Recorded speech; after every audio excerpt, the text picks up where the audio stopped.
चलिए दोस्तों, स्टार्ट करते हैं अपना चैप्टर नंबर 18, जो कि है अनुसूचित एवं जनजातीय क्षेत्र, यानी कि the scheduled and the tribal areas. देखिए, इसके अगर हम कॉन्स्टिट्यूशन प्रोविजन की बात करें तो ये आपको कहाँ मिलेगा दोस्तों? ये आपको मिलेगा आपके संविधान में भाग 10 में।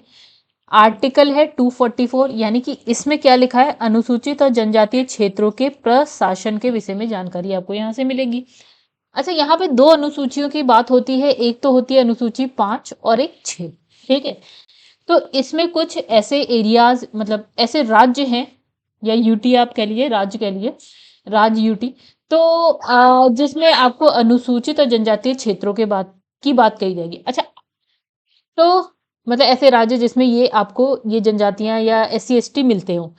तो अगर हम अनुसूची 5 में बात करेंगे तो इसने कहा, इसमें क्या है, अनुसूची 5 में राज्यों के अनुसूचित क्षेत्र और अनुसूचित जनजातियों के प्रशासन व नियंत्रण के बारे में चर्चा की गई है। तो इसमें कौन कौन से राज्य आ रहे हैं? ठीक है गाइस, अब देखिए, इसमें 4 राज्यों को छोड़ दीजिए। जब आप यहाँ नॉर्थ ईस्ट वाला ऐसे करके साइड बनाते हैं ना, ये वाला साइड, तो इसमें यहाँ आता है एक असम। ठीक है, इसके नीचे होता है मेघालय, यहाँ पे होता है त्रिपुरा और ये होता है मिजोरम। इन 4 राज्यों को छोड़ दीजिए, बाकी जो राज्य हैं शेड्यूल्ड 5 में है, आर्टिकल 244(1) में लिखा गया है। मतलब इसने कहा असम, मेघालय, त्रिपुरा, मिजोरम, इन राज्यों को छोड़ दीजिए आप। ठीक है, ये राज्य आपको कहाँ मिलेंगे? अनुसूची 6 में मिल जाएंगे। ठीक है, मतलब छोड़ क्या रहे हैं, मिल तो रहे हैं। तो देखिए, अब यहाँ लिखा है संविधान की जो 6ठी अनुसूची है, इसमें असम, मेघालय, त्रिपुरा एंड मिजोरम के जनजातीय क्षेत्र के बारे में अलग से व्यवस्था की गई है।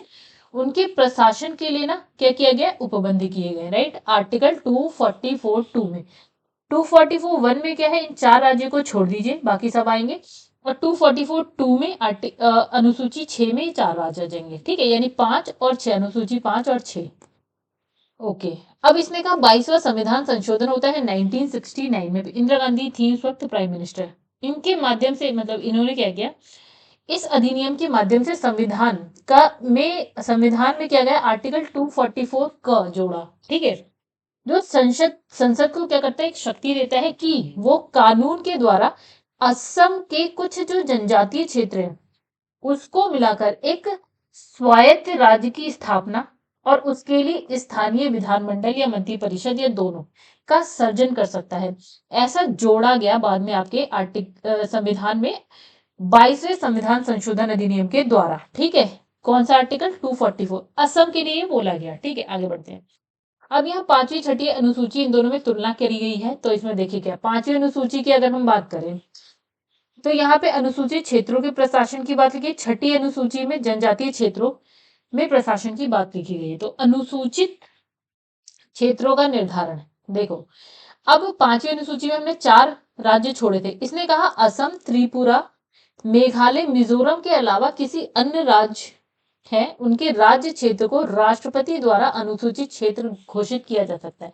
मतलब जहां पे भी अनुसूचित जातियां रहती हो ना, उन क्षेत्रों की बात करी गई है। ठीक है, असम, त्रिपुरा, मेघालय, मिजोरम इसमें इन्वॉल्व नहीं है, मतलब इंक्लूड नहीं है, इन्वॉल्व नहीं, इंक्लूड।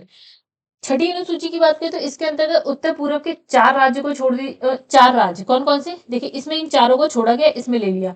असम, मेघालय, त्रिपुरा, मिजोरम के जनजातीय क्षेत्रों से संबंधित है अनुसूची 6। ठीक है, अब देखिए, केंद्र और राज्य की कार्यकारी शक्तियों की बात कर लेते हैं। तो इसने लिखा राज्य की कार्यपालिका शक्ति का विस्तार उनके अनुसूचित क्षेत्रों पर है। ठीक है, तो संघ की कार्यपालिका शक्ति का विस्तार राज्य को उक्त क्षेत्रों में प्रशासन के संबंध में निर्देशित और जरूरत पड़ने पर राज्य सरकार को इन क्षेत्रों में समुचित ढंग से प्रशासन चलाने के लिए बाध्य करना है। ये केंद्र करेगी ऐसा। और इसमें लिखा है कि अनुसूचित क्षेत्रों वाले राज्यों के राज्यपाल के लिए आवश्यक है कि वे प्रति वर्ष एवं जब राष्ट्रपति चाहे तो अनुसूचित क्षेत्रों के प्रशासन के संबंध में क्या करे? रिपोर्ट दे। हर साल रिपोर्ट दे अनुसूचित क्षेत्र के प्रशासन के बारे में, या फिर जब राष्ट्रपति चाहे तब।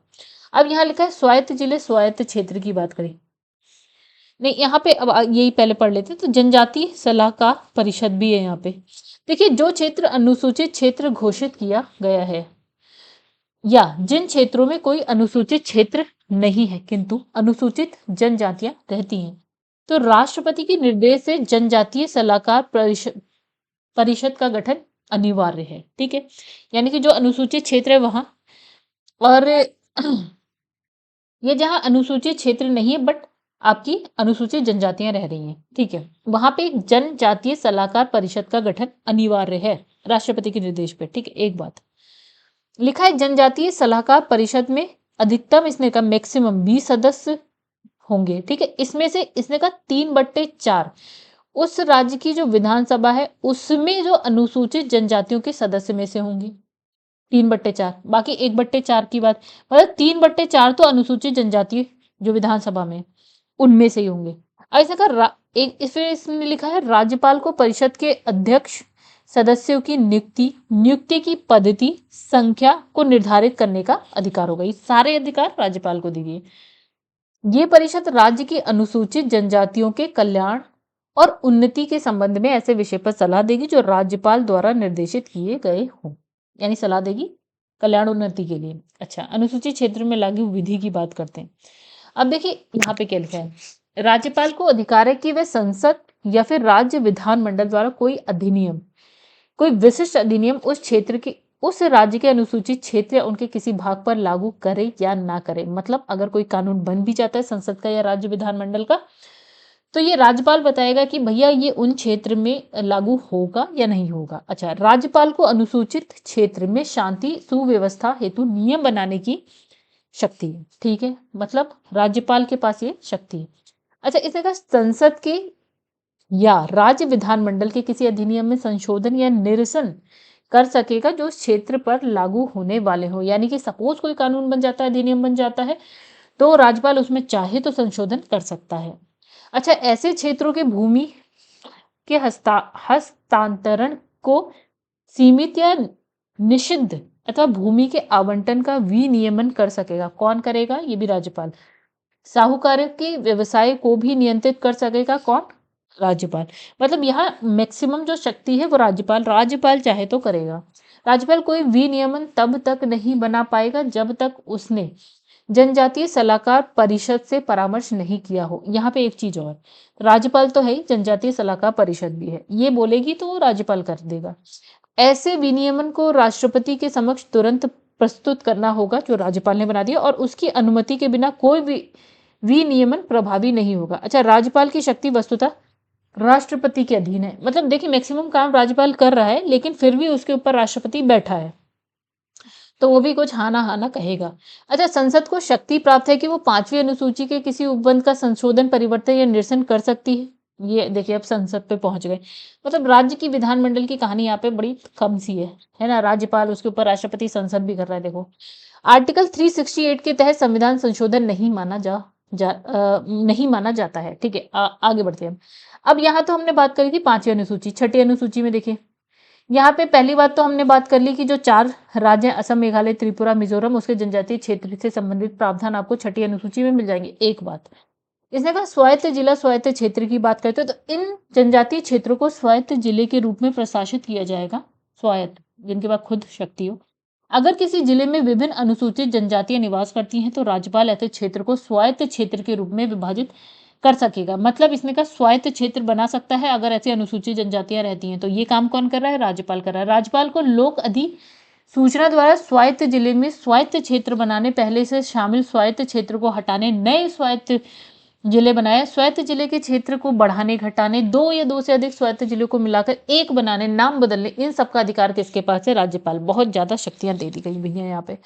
SC/ST के मामले में या क्षेत्र के बारे में के मामले में राज्यपाल को शक्ति है। ठीक है, आगे बढ़ते हैं। जिला परिषद प्रादेशिक क्षेत्रीय परिषद का गठन। ठीक है, इसमें मतलब जिला परिषद बना सकते हैं, प्रादेशिक या क्षेत्रीय परिषद बनेगी। मैक्सिमम सदस्य 30 हैं जिसमें 4 सदस्य राज्यपाल द्वारा होंगे और 26 सदस्य कहाँ से होंगे?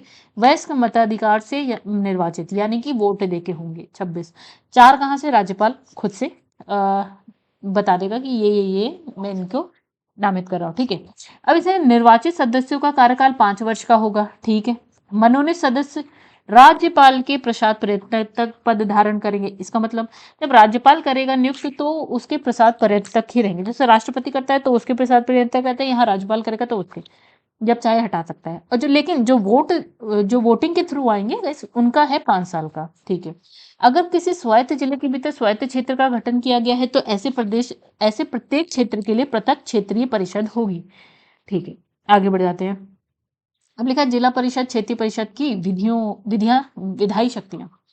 दो परिषद बना दी इसने, जिला और उसके अंदर है क्षेत्रीय परिषद। ठीक है, फिर से देखते हैं एक बार। इसने लिखा है, देखिए जिला तो है, जिला परिषद के भीतर स्वायत्त क्षेत्र का गठन अगर किया गया है तो प्रत्येक क्षेत्र के लिए एक पृथक क्षेत्रीय परिषद होगी, यानी कि जिला परिषद अलग है और स्वायत्त जिले के एक जिला परिषद है, एक क्षेत्रीय परिषद है। ठीक है, अब इसे कहा ये परिषद है, यानी कि जिला परिषद और क्षेत्रीय परिषद क्या कर रही है, इनकी विधायी शक्तियों के बारे में। ये परिषद भूमि, वन, नहर, खेती, गांव प्रशासन, संपत्ति का उत्तराधिकार, विवाह, सामाजिक रीति रिवाज के मामले में क्या करेगी, ये विधि बना सकती है, यानी कि कानून बना सकती है। मतलब इसके बाद इतनी शक्ति है। वैसे तो हम कहाँ देखते हैं, विधानमंडल या संसद के पास होती है, यहाँ इनको तक इतनी शक्ति दे दी गई है, क्षेत्रीय परिषद, जिला परिषद को। मतलब ये है गाइस कि आप समझ लीजिए ये जो जनजातीय लोग हैं या अनुसूचित जनजातीय लोग जो भी हैं, तो ये इनकी कहानी अलग चल रही होती है, तो इनके लिए सब कहानी अलग ही चल रही है, तो अलग तरीके से काम इनका काम चल रहा है। ठीक है, मतलब इनको शक्तियां भी है, मतलब इसको नॉर्मल लोगों की तरह, नॉर्मल क्षेत्र की तरह नहीं काउंट किया जाता है।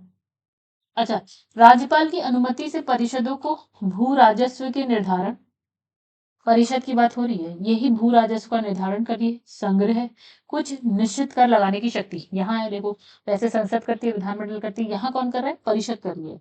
ठीक है, मतलब जनजातीय क्षेत्र के लिए क्या है, परिषद इंपॉर्टेंट हो जाती है। राज्यपाल को विशेष परिषद के आपसी विवादों को निपटाने हेतु न्यायालय के गठन की शक्ति है। बताओ, मतलब आप इसके लिए सुप्रीम कोर्ट और हाई कोर्ट नहीं भी जा रहे हैं तो राज्यपाल ऐसा कोई न्यायालय बना सकता है, गठन कर सकता है। बताओ, ये कुछ नया चल रहा है हिसाब किताब। इसमें लिखा है जिला परिषद और क्षेत्रीय परिषद को अधिकार है कि वह राज्य के न्यायालय का अपवर्जन करके ग्राम परिषद या न्यायालय का गठन कर सकती है, यानी कि ये परिषद कर रही है काम। परिषद द्वारा बनाई गई विधि तब तक प्रभावी नहीं होगी जब तक राज्यपाल अनुमति प्रदान ना कर दे। विधि तो बना दी ने, कानून बना दिए, लेकिन अब भैया राज्यपाल से भी पूछ लो।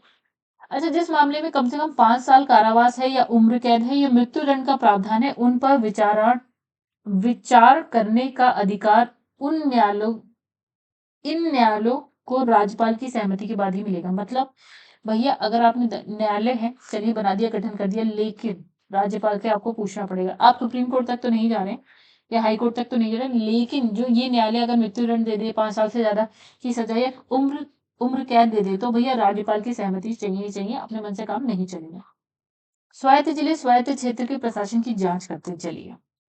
इसमें लिखा है राज्यपाल को अधिकार है कि वे ऐसे क्षेत्र के प्रशासन से संबंधित किसी भी समय जांच करने, प्रतिवेदन देने के लिए एक आयोग नियुक्त कर सकता है। मतलब कहानी चल गई, एक आयोग नियुक्त कर सकता है राज्यपाल सब जांच करने के लिए। ठीक है, मतलब परिषदें तो बनी हुई हैं, ठीक है ना, लेकिन अब परिषद का क्या काम कर रही है उसकी जांच के लिए आयोग भी राज्यपाल बना सकता है। अच्छा, ये आयोग शिक्षा, चिकित्सा, संचार, नवीन कानून की आवश्यकता के संबंध में जांच करता है। आयोग की रिपोर्ट प्रत्येक संबंधित मंत्री द्वारा प्रस्तावित कार्यवाही के स्पष्टीकरण सहित खंडों में राज्य विधानमंडल के समक्ष प्रस्तुत की जाएगी। मतलब आयोग की जो रिपोर्ट होगी राज्य के विधानमंडल के समक्ष रखी जाएगी, यानी ये भी अपने मन से सारे काम नहीं करेगा। परिषद का मतलब काम करेगा, लेकिन क्या काम किया है ये रिपोर्ट उसको देनी पड़ेगी विधानमंडल को। अच्छा, इसमें लिखा है परिषद का निष्प्रभावी होना या विघटन। लेकिन जिला परिषद या क्षेत्रीय परिषद के किसी कार्य या संकल्प से भारत की सुरक्षा, लोक व्यवस्था पर प्रतिकूल प्रभाव पड़ने का अंदेशा दिखे तो राज्यपाल जिला परिषद या क्षेत्रीय परिषद को निलंबित कर सकता है। यानी कि कुछ गड़बड़ की बात हो तो यहाँ पे जिला परिषद, क्षेत्रीय परिषद को निलंबित कर सकता है राज्यपाल। छठी अनुसूची में क्या है, संसद द्वारा किया गया संशोधन। आर्टिकल 368 के तहत संविधान संशोधन नहीं माना जाता है। ठीक है, चलो आगे बढ़ जाते हैं। अब यहाँ पे तो वैसे ये थोड़ी सी इंपॉर्टेंट बात हो गई, ठीक है, हालांकि अभी तक सब ठीक ठाक इंपॉर्टेंट था। 5वीं अनुसूची के अंदर राज्य के अंतर्गत राज्य और सम्मिलित क्षेत्र की बात करते हैं। देखिए 5वीं अनुसूची, देखिए हमने कहा 5वीं अनुसूची में 4 राज्यों को छोड़ दीजिए, असम, मेघालय, त्रिपुरा, मिजोरम, इन चारों को छोड़ दीजिए, बाकी सारे राज्य आ जाएंगे। अब देखिए 5वीं अनुसूची में राज्य या फिर सम्मिलित क्षेत्र, तो देखिए आंध्र प्रदेश की अगर बात करें तो 5वीं अनुसूची में आंध्र प्रदेश की कौन सी जगह आ रही है? विशाखापट्टनम, पूर्वी गोदावरी, पश्चिमी गोदावरी, आदिलाबाद, श्रीकाकुलम, विजयनगरम, फिर महबूब नगर या प्रकाशम, कुछ मंडल की अनुसूची क्षेत्र। चलिए इतना तो याद होने से रहा, जैसा कि मुझे लगता है। तो गाइस इसका जस्ट एक स्क्रीनशॉट लीजिए आप और ऊपर ऊपर से देखिए इसके अंदर क्या क्या है, इतना पढ़ने की खास कोई जरूरत है नहीं। आप ये समझिए कौन कौन से राज्य हैं 5वीं अनुसूची में जिसके एरियाज इसमें आ रहे हैं। तो आंध्र प्रदेश है, झारखंड है, छत्तीसगढ़ है, हिमाचल प्रदेश, मध्य प्रदेश, देखिए सारे भी नहीं है। हमने कह दिया उन 4 को छोड़ दीजिए, बाकी सारे हैं नहीं। भारत में 28 राज्य, 8 केंद्र शासित प्रदेश हैं, तो 4 को छोड़ के सारे हैं, तो उस हिसाब से तो देखा जाए नहीं, ऐसा नहीं है। तो राज्यों की बात हो रही है, फिलहाल 28 राज्य हैं, तो 4 को छोड़ दें तो सारे क्या 24 हैं? यहाँ 24 दिख रहे हैं आपको? नहीं, सारे नहीं। एटलीस्ट आपको पता होने चाहिए कि कितने हैं। चलो देखते हैं। तो देखिए आंध्र प्रदेश है, आंध्र प्रदेश का पड़ोसी है तेलंगाना, तेलंगाना से चिपका हुआ है आपका महाराष्ट्र है, मध्य प्रदेश है, वो भी चिपका हुआ है। फिर वहीं महाराष्ट्र से चिपका हुआ गुजरात है, फिर गुजरात से चिपका हुआ राजस्थान भी है, फिर झारखंड है, झारखंड का से चिपका हुआ उसका पड़ोसी छत्तीसगढ़ भी है, छत्तीसगढ़ झारखंड से चिपका उड़ीसा भी है, और हिमाचल प्रदेश। तो ये राज्य है, ठीक है, सारे नहीं है बट ये हैं 5वीं अनुसूची वाले। अब इनके अंदर जो क्षेत्र हैं, अगर आप बहुत होशियार हैं, पढ़ना चाहें तो पढ़ लीजिए, नहीं पढ़ना चाहें तो आप इसे छोड़ सकते हैं। इतना कौन पढ़ पाएगा, कौन याद रख पाएगा, कोई नहीं। हाँ, ये हो सकता है दोस्तों कि अगर आप सपोज झारखंड के हैं और झारखंड पीसीएस की बात हो रही है, तो आप अपने जो स्टेट है ना उसकी बात कर सकते हैं, उसके क्षेत्र आप याद कर सकते हैं, दूसरे पड़ोसी राज्य के करने की खास कोई जरूरत है नहीं। आप राजस्थान के तो राजस्थान का देख लीजिए, झारखंड के हैं तो उसका देख लीजिए, और तो इसमें ऐसा कुछ है नहीं, ठीक है, बाकी आप छोड़ सकते हैं, जरूरत नहीं है। आगे बढ़ते हैं। इसने कहा 6ठी अनुसूची के अनु जनजातीय क्षेत्र की बात करते हैं। अब देखिए ये थोड़ा सा, यहाँ 4 राज्यों की ही बात हुई है। कौन कौन से वो 4 राज्य? असम, मेघालय, त्रिपुरा एंड मिजोरम, ठीक है। अब देखिए असम में इसमें लिखा है दीमा हसाब स्वायत्त जिला, उत्तरी कछार पहाड़ी जिला है, कार्बी आंगलोंग जिला, ठीक है, बोडोलैंड प्रदेश क्षेत्र जिला। अब इसमें कुछ इंपॉर्टेंट देखिए है, ठीक है, जो आपको पढ़ना है, चाहे आप असम के हो चाहे ना हो, मेघालय के हो चाहे ना हो, कोई बात नहीं, लेकिन हमें तो पढ़ना है। जैसे बोडोलैंड इंपॉर्टेंट हो जाता है, कार्बी है आपका, दीमा हबास, ये सारे ये इंपॉर्टेंट है, उत्तरी कछार पहाड़ी जिला ये इंपॉर्टेंट है। मेघालय में बहुत आसान है, 3 पहाड़ियां ऐसे ऐसे ऐसे आ जाती हैं, तो क्या है, गारो खासी जयंतिया, वही नाम लिखा है, गारो खासी जयंतिया, बस आसान है। त्रिपुरा, त्रिपुरा जनजाति क्षेत्र, आसान है। मिजोरम में आ जाइए, चकमा मारा लाई जिला, तो ये भी कोई बहुत मुश्किल नहीं है। तो ये इसके तो सारे याद रखे, चाहे आप त्रिपुरा मिजोरम के हैं चाहे नहीं है। चलिए आगे बढ़ते हैं। अब लिखा है विशेष रूप से कम कमजोर जनजातीय समूह, ठीक है। तो इसमें लिखा है गृह मंत्रालय द्वारा 75 जनजातीय समूह को विशेष रूप से कमजोर जनजातीय समूह या PVTGS के रूप में जो है आपका वर्गीकृत किया गया है। तो कितने हैं गाइस? 75, ठीक है। अब इसका PVTG 18 राज्य और अंडमान निकोबार द्वीप समूह संघ राज्य क्षेत्र में रहते हैं। कहाँ कहाँ? 18 राज्य प्लस अंडमान निकोबार में, ठीक है। 75 जनजातीय समूह, 75 जो कि इतनी जगह पे रहते हैं, ठीक है। अच्छा, इन समुदायों की पहचान कम विकास वाले कुछ एक समुदाय के लिए की गई है, यानी इनका विकास कम हुआ है। 1975 में क्या है, डेबर आयोग की अनुशंसा के बाद PVTG की एक अलग श्रेणी की स्थापना की गई है। तो इसमें इंपॉर्टेंट बात क्या होगी, कौन से आयोग ने ऐसा करा? डेबर आयोग। तो डेबर आयोग जो है याद कर लेना, अभी तक ये इंपॉर्टेंट आया 1975 में, ठीक है। अब इसने कहा जनजातीय कार्य मंत्रालय PVTG की विकास योजना को कार्यान्वित करता है। कौन सा मंत्रालय से जुड़ा है? तो जनजातीय कार्य मंत्रालय, जो विशेष रूप से इसके लिए है। कौन सा? गाइस इंपॉर्टेंट है, जनजातीय कार्य मंत्रालय, ठीक है। इस योजना के अंतर्गत राज्य संघ राज्य क्षेत्र द्वारा उनकी आवश्यकताओं के आकलन के आधार पर अपने PVTG के लिए संरक्षण सह विकास वार्षिक योजनाएं तैयार की जाती हैं। और क्या है, जनजातीय कार्य मंत्रालय की परियोजनाएं आकलन समिति द्वारा इसका आकलन अनुमोदन किया जाता है। इतना कुछ खास इंपॉर्टेंट नहीं लग रहा है। चलिए आगे बढ़ जाते हैं। इसमें लिखा है जनजातीय कार्य मंत्रालय। अच्छा, मिनिस्ट्री ऑफ ट्राइबल अफेयर। इसमें लिखा है जनजातीय कार्य मंत्रालय का गठन कब हुआ है? 1999। कोई नहीं पूछा। में सामाजिक न्याय और अधिकारिता मंत्रालय के द्विविभाजक के उपरांत किया गया था। कोई नहीं पूछ रहा वैसे। जनजातीय कार्य मंत्रालय, तो गाइस मैं हमेशा पहले ही बोल देती हूँ, हम पीसीएस के लिए बात कर रहे हैं, हम यूपीएससी की बात नहीं कर रहे हैं। अगर आप यूपीएससी के स्टूडेंट हैं तो इस पर ध्यान मत देना जो मैं कहती हूँ कि कोई नहीं पूछ रहा। स्टेट पीसीएस में ये सारी चीज़ें नहीं आ सकती, इसलिए मैं बता देती हूँ कि इस पर इतना ध्यान देने की जरूरत नहीं है, टाइम वेस्ट करने की जरूरत नहीं है। देखिए अब यहाँ क्या लिखा है, जनजातीय कार्य मंत्रालय अनुसूचित जनजाति के विकास कार्यक्रम की समग्र नीति नियोजन समन्वय के लिए एक क्या है, नोडल मंत्रालय है। मतलब ये जो जनजातीय कार्य मंत्रालय किसके? अनुसूचित जनजातियों के लिए। ठीक है, बस इतना समझिए। इस उद्देश्य हेतु क्या है, जनजातीय कार्य मंत्रालय भारत सरकार ने कार्य आवंटन नियमावली 1961 और उसके बाद के संशोधन के तहत आवंटित विषयों के अंतर्गत आने वाले क्रियाकलाप किए हैं। ठीक है, इतना ध्यान मत दीजिए। जनजातीय कार्य मंत्रालय के आवंटित विषय निम्नलिखित हैं। क्या कर रही है? अनुसूचित कार्य मंत्रालय के लिए सामाजिक सुरक्षा और सामाजिक बीमा। ओके। फिर जनजातीय कल्याण हेतु आयोजना, परियोजना निरूपण, अनुसंधान, मूल्यांकन, सांख्यिकी, प्रशिक्षण। समझ लीजिए जनजातीय क्षेत्र के लिए है। जनजातीय कल्याण जनजातियों के कल्याण के लिए है, जनजातीय क्षेत्र के लिए। जनजातीय कल्याण संबंधी स्वैच्छिक प्रयासों का संवर्धन और विकास हो गया। अनुसूचित जनजातियों के विकास की बात है, अनुसूचित क्षेत्रों की बात है। नीति आयोग द्वारा डिजाइन किए गए मसौदे, तंत्र पर आधारित जनजातीय उप योजना की निगरानी। ठीक है, राष्ट्रीय अनुसूचित जनजाति आयोग आदि। बस जनजाति समझ लीजिए और मंत्रालय का नाम समझ लीजिए। चलिए आगे बढ़ जाते हैं अब हम लोग। इसमें लिखा है विशेष रूप से कमजोर समूह की राज्यवार सूची। ठीक है, अब ये हो गई खतरनाक बात। तो गाइस कितने सारे याद कर लेंगे आप? 75 नहीं याद कर सकते, हम पढ़ लेते हैं फिर भी। आंध्र प्रदेश, तेलंगाना सहित लिखा है। पीवीजीटी का नाम लिखा है यहाँ पर। ठीक है, अब इसमें लिखा है चेंचू, बोडो गढ़ावा।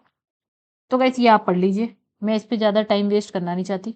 बिहार के एक बार आप देख लीजिएगा, अगर बिहार झारखंड सहित लिखा है, नहीं भी आप पढ़ेंगे तो सही है, कोई फर्क इतना ज्यादा खास मुझे नहीं लगता पड़ेगा। हाँ, अब ये है कि थोड़े बहुत क्वेश्चन सब अलग तरीके से पूछे जाने लगे हैं, तो आप इसे याद कर लें, वैसे बहुत बड़ी बात है याद हो जाए तो। अब मैं आपको दिखा दे रही हूँ, आपको पढ़ने का मन करे आप पढ़ लीजिए बिल्कुल। नहीं भी पढ़ेंगे, थोड़ा बहुत स्किप भी करेंगे तो चलेगा। ठीक है, ये बस मैं आपको दिखा दे रही हूँ। ठीक है गाइस, आप चाहें तो इसका स्क्रीनशॉट ले सकते हैं और पढ़िए खूब मन से। और उत्तर प्रदेश उत्तराखंड सहित है बुक्सारा जी, ये आप पढ़ लीजिए। उत्तर प्रदेश उत्तराखंड बिहार का देख लीजिएगा, और जिस स्टेट के आप हैं वहां का देख लीजिएगा, बाकी आप छोड़ दीजिएगा। हाँ, ये अंडमान निकोबार का एक बार देख लीजिए, ग्रेट अंडमानी, जारवा, फिर ओंग, फिर सेंटिनरीज या शोपिंग। हाँ तो गाइस फिर से एक बात करते हैं, देखिए अंडमान निकोबार की जरूर देखिए। ठीक है, उसके बाद उत्तर प्रदेश की बुक्साराजी देख लीजिए, चाहे आप उत्तर प्रदेश और अंडमान निकोबार के हों चाहे ना हो। ठीक है, उसके बाद आप थोड़ा सा बिहार के हैं तो आप बिहार के जरूर देखिएगा, और तो नहीं भी देखेंगे तो चलेगा। जो इतना पढ़ पाए तो सारे देख लीजिए, नहीं पढ़ पाए तो छोड़ दीजिएगा। अब देखिए यहाँ पे लिखा है 2019 में केंद्र सरकार द्वारा संसद में 125वां संविधान संशोधन विधेयक प्रस्तुत किया गया। वर्तमान में क्या है, स्थायी समिति ने इसके संबंधित रिपोर्ट जो है संसद को दी है, जो छठी अनुसूची के कुछ प्रावधानों में संशोधन से संबंधित है। ठीक है, तो इस विधेयक का मुख्य उद्देश्य क्या है, भारत के उत्तर पूर्वी राज्य यानी कि असम, मेघालय, मिजोरम, त्रिपुरा में 10 स्वायत्त परिषदों की वित्तीय और कार्यकारी शक्तियों में वृद्धि करना। ये हुआ है संशोधन में, इसलिए थोड़ा सा इंपॉर्टेंट है, पढ़ लीजिएगा बस। ठीक है, तो गाइस यहाँ देखिए कुछ आर्टिकल्स की बात करते हैं जो आपका अनुसूचित जनजातीय क्षेत्र से संबंधित है, फिर क्वेश्चन आंसर देख लेंगे, बस कहानी हो जाएगी खत्म। देखिए आर्टिकल में वो ये 2-3 आर्टिकल है तो कोई बड़ी बात नहीं है। आर्टिकल 244 देखिए अनुसूचित क्षेत्र और जनजातीय क्षेत्र का क्या है प्रशासन, इसके बारे में लिखा है। 244 का थोड़ा इंपॉर्टेंट हो जाएगा, ये भी देख लीजिएगा। असम के कुछ जनजातीय इलाकों को मिलाकर एक स्वायत्त राज्य का निर्माण, स्थानीय, ये जब हुआ था ना इंदिरा गांधी के टाइम में हमने कहा था। ठीक है, अभी जो संविधान संशोधन हुआ था उस वक्त 1969 की कहानी है। तो इसे स्थानीय विधानमंडल और मंत्री परिषद है दोनों का सृजन, ये हमने पढ़ा था। आर्टिकल 339 में लिखा है अनुसूचित क्षेत्र के प्रशासन अनुसूचित जनजातियों के कल्याण के विषय में संघ या केंद्र सरकार का नियंत्रण। चलिए क्वेश्चन आंसर देख लेते हैं अब हम लोग। चलिए दोस्तों क्वेश्चन आंसर कर लेते हैं फिर हम लोग। पहला क्वेश्चन देखिए यहाँ पे क्या लिखा है। यहाँ लिखा है भारतीय संविधान के किस अनुच्छेद में अनुसूचित जनजातियों के लिए राष्ट्रीय आयोग का प्रावधान है। तो आंसर है हमारा आर्टिकल 338 का में। चलिए भारत के संविधान का किस अनुसूची में विभिन्न राज्यों में अनुसूचित क्षेत्र के प्रशासन नियंत्रण के लिए विशेष उपबंध है। ठीक है,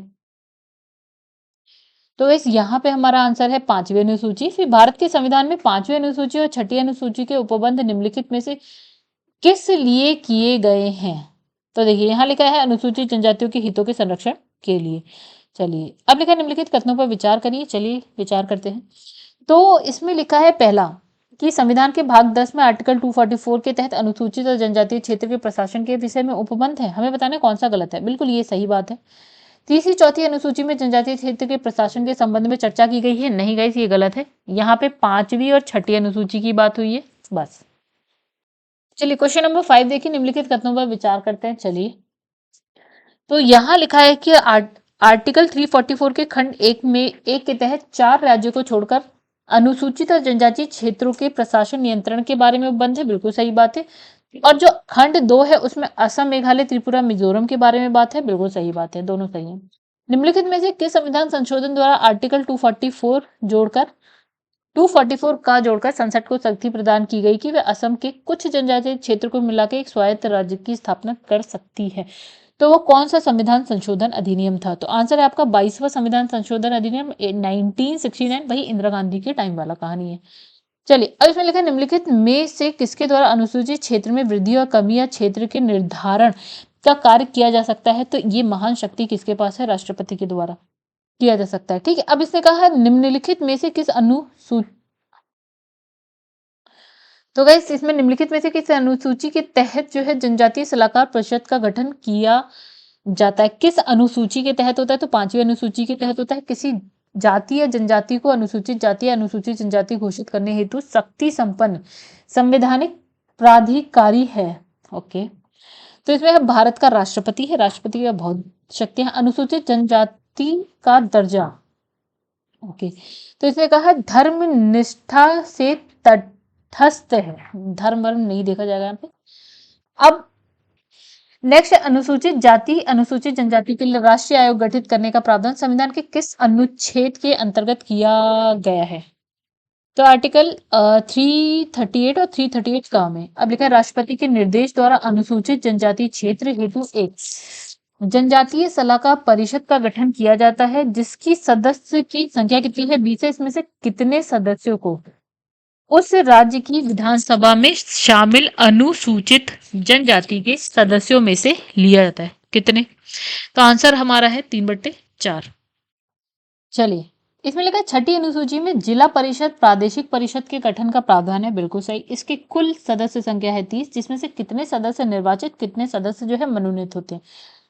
तो हमने बोला था 4 सदस्य नामित होते हैं और 26 जो है निर्वाचित होते हैं। ठीक है, अब 6ठी अनुसूची के तहत गठित जिला परिषद या प्रादेशिक परिषद में सदस्यों को कौन नामित करता है और इसके किसके प्रसाद प्रयत्न वे पद धारण करते हैं। ठीक है, तो आंसर है आपका राज्यपाल। आगे बढ़ते हैं। संविधान की 5वीं अनुसूची के अंतर्गत अनुसूचित क्षेत्र वाले राज्यों की पहचान करें। ओके, तो इसमें लिखा है राजस्थान, आंध्र प्रदेश, उत्तराखंड नहीं है। अच्छा, हिमाचल प्रदेश, उत्तराखंड, आंध्र प्रदेश, राजस्थान, मध्य प्रदेश, झारखंड और महाराष्ट्र। ठीक है, तो आंसर है सी, ये सारे। ठीक है, अब आ जाते हैं क्वेश्चन नंबर 60। यहाँ लिखा है निम्नलिखित में से किस अनुच्छेद में उपबंध है कि अनुसूचित क्षेत्र के प्रशासन पर संघ का नियंत्रण रहेगा व इस क्षेत्र के कल्याण का कार्य भी करेगा। ठीक है, आंसर है आपका 339, आर्टिकल नंबर 339। नेक्स्ट इसमें है निम्नलिखित में से कौन सा युग्म सही है, सुमेलित है। ठीक है, मिजोरम यहाँ पे। ओके, ठीक है, तो गाइस मिजोरम चकमा जिला, असम लाई जिला, त्रिपुरा बोडोलैंड प्रादेशिक क्षेत्र सही है आपका। मेघालय जयंतिया प्रादेशिक क्षेत्र। तो यह है बहुत मुश्किल नहीं। तो इसमें जो हमारा आंसर रहेगा इस त्रिपुरा गलत है, मेघालय का सही है आपका। और एक आपका ये मिजोरम का सही है। अब देखिए निम्नलिखित में से किस प्रदेश में सर्वाधिक अनुसूचित जनजातियां हैं, तो इसका आंसर बहुत ही सिंपल है, हमेशा याद रखिएगा, मध्य प्रदेश। भारतीय संविधान का भाग 16 आर्टिकल 330 से लेकर 342 तक संबंधित है। ओके, कुछ नई बात आ गई यहाँ पे। तो ये किसी से लोकसभा में अनुसूचित जाति जनजातियों के आरक्षण और आंग्ल भारतीय समुदाय के प्रतिनिधित्व से, ये हम पढ़ के नहीं आए, हालांकि आंसर ये है डी। भारत के संविधान में लोकसभा में अनुसूचित जनजातियों के लिए व्यवस्था की गई है, किस आर्टिकल के तहत की गई है, तो आर्टिकल 330 में की गई है। ठीक है, चलिए क्वेश्चन नंबर 21 है, भारतीय संविधान की छठी अनुसूची के निम्नलिखित में से किन राज्यों में जनजातीय क्षेत्रों के प्रशासन से संबंधित है, वही 4। एक था असम, मेघालय, त्रिपुरा, मिजोरम। ठीक है, मेघालय, त्रिपुरा, मिजोरम, अगर और होता तो असम भी यहाँ लिखा होता। ठीक है, आगे बढ़ते हैं। क्वेश्चन नंबर 22, भारत के संविधान की किस अनुसूची के अधीन जनजातीय भूमि का खनन के लिए निजी पक्षकारों को अंतरण अकृत शून्य घोषित किया जा सकता है, तो कौन सी अनुसूची की बात करें, तो इसमें तीसरी, पांचवी, 9वीं और 12वीं लिखी, तो कैसे बहुत ही आसान था हो जाएगा, 5वीं या 6ठी लिखी होती तो वही हम बात करते। भारत में विशेषता असुरक्षित जनजातीय समूह, यानी कि इसमें लिखा है पीवीटीजी के बारे में निम्नलिखित कथनों पर विचार करिए। आइए करते हैं विचार। ठीक है, तो यहाँ लिखा है पहला, पीवीटीजी देश के 18 राज्य एक संघराज्य क्षेत्र में निवास करता है। इसमें बताना कौन सा सही है, बिल्कुल सही बात है। स्थिर व कम होती जनसंख्या पीवीटीजी स्थिति के निर्धारण के मानदंड में से एक है, बिल्कुल सही है। देश में अब तक 95, तो इसने कहा 95 पीवीटीजीज आधिकारिक रूप से अनुसूचित हैं, तो नहीं 95 नहीं है, 75 है गाइस। और पीवीटीजी मतलब ये गलत है, पीवीटीजी की सूची में क्या है आपका, इरुला और फोंडो रेड्डी जनजातियां शामिल है, तो ये सही है। ठीक है, हमने पढ़ी तो नहीं लेकिन ये है, मैं बता रही हूँ। ठीक है, भारतीय संविधान की छठी अनुसूची में जनजातीय क्षेत्र के प्रशासन के लिए उपबंध अंतर्भुक्त है, निम्नलिखित राज्यों में से कौन सा इस अनुसूची के अधीन नहीं आता है, असम, मेघालय, त्रिपुरा, मणिपुर, तो हमारे यहाँ आंसर है, तो गाइस हमने मणिपुर नहीं आता है। अब देखिए भारत के संविधान के उपबंधों के अधीन अनुसूचित जाति अनुसूचित जनजाति के बारे में कुछ कथन लिखे गए हैं, कौन सा सही है हमको ये बताना है। ठीक है, अब देखिए यहाँ पे लिखा है सरकारी शिक्षा संस्थानों में उसके दाखिले के संबंध में राज्य एक विशेष उपबंध बना सकता है, बिल्कुल सही है। राज्य द्वारा सहायता प्राप्त निजी शिक्षण संस्थानों में उनके दाखिले के संबंध में राज्य एक विशेष उपबंध बना सकता है, ये भी बात सही है। फिर जो राज्य द्वारा सहायता नहीं प्राप्त करने वाले निजी शिक्षा संस्थानों में उनके दाखिले के संबंध में राज्य एक विशेष उपबंध बना सकता है, सही है। अल्पसंख्यक शिक्षा संबंधों में उसके दाखिले के संबंध में राज्य एक विशेष उपबंध बना सकता है, जैसे कि आर्टिकल 30 में, तो कैसे ये गलत है। ओके, अभी बहुत सारे क्वेश्चन है। और इसमें लगा भारत के संविधान की निम्नलिखित में से कौन सी अनुसूची स्वायत्त शासी जिला परिषद की स्थापना का उपबंध करती है, तीसरी, चौथी, पांचवी, छठी, यहाँ आप कंफ्यूज हो सकते हैं, वैसे आंसर है छठी। स्वायत्त शासी जिला परिषद के निर्वाचित सदस्यों की पदावधि के बारे में निम्नलिखित में से कौन सा एक सही है, तो निर्वाचन के बाद परिषद की प्रथम बैठक की निर्धारित तिथि से 5 साल का इनका टाइम पीरियड हो जाएगा। इसमें स्वायत्त शासी जिले क्षेत्रीय परिषद के अधिनियम संकल्पों के बातिलीकरण और निलंबन की शक्ति किसे दी गई है, तो यहाँ आंसर है हमारा राज्यपाल के पास खतरनाक शक्तियां हैं। ओके, ये आपका है आंसर की, तो आप इसे एक बार इसका स्क्रीनशॉट ले सकते हैं, प्लस ये मेंस के क्वेश्चन हैं, आप एक बार देख सकते हैं, थोड़ा आइडिया लग जाता है कि मेंस में इस चैप्टर से किस तरह से क्वेश्चन पूछे जाएंगे। तो ये हो गया हमारा पूरा चैप्टर। नेक्स्ट जो चैप्टर आएगा गाइस वो क्या है आपका, स्थानीय स्वशासन की बात करेंगे, जैसे हम बात करते हैं पंचायत नगर पालिका टाइप। तो गाइस चलिए, यहाँ तो कहानी खत्म हो गई। तो दोस्तों अगर आप लोगों को वीडियो अच्छा लगा हो तो वीडियो को लाइक जरूर कर दीजिएगा, ठीक है। चैनल को सब्सक्राइब नहीं किया है तो कर दीजिएगा, शेयर कर दीजिएगा। घटना चक्र की अगर आप वीडियो देखना चाहते हैं तो चैनल की प्लेलिस्ट में जाइए। इंडियन ज्योग्राफी दृष्टि आईएएस की देखना चाहते हैं तो भी प्लेलिस्ट में जाइए। व्हाट्सएप नंबर आपका मेरे पास है, मतलब मेरा आपके पास है, तो आप व्हाट्सएप करके कोई भी हेल्प चाहिए आप बिल्कुल ले सकते हैं। मेरा टेलीग्राम पेज का लिंक जो है डिस्क्रिप्शन बॉक्स में है, वहाँ से आपको हेल्प मिल सकती है, चाहे न्यूज़पेपर रिलेटेड हो, चाहे नोटिफिकेशन हो, चाहे पीडीएफ रिलेटेड हो, या चाहे कोई भी हो, ठीक है। तो आप हेल्प ले सकते हैं, बेझिझक आप व्हाट्सएप कर सकते हैं, अपनी कोई क्वेरी है तो आप पूछ सकते हैं। चलिए फिलहाल अभी के लिए इतना ही, ये वीडियो इतनी ही है। नेक्स्ट वीडियो में मिलेंगे नेक्स्ट चैप्टर के संग, जो कि हमारा चैप्टर नंबर 19 स्थानीय स्वशासन, लोकल सेल्फ गवर्नमेंट, ठीक है, जैसे पंचायत और नगर पालिका की यहाँ पे बात करेंगे। चलिए गाइस, अब नेक्स्ट बहुत ही इंपॉर्टेंट सा चैप्टर है ये वाला भी। तो चलिए अब मिलेंगे नेक्स्ट वीडियो में, तब तक के लिए धन्यवाद।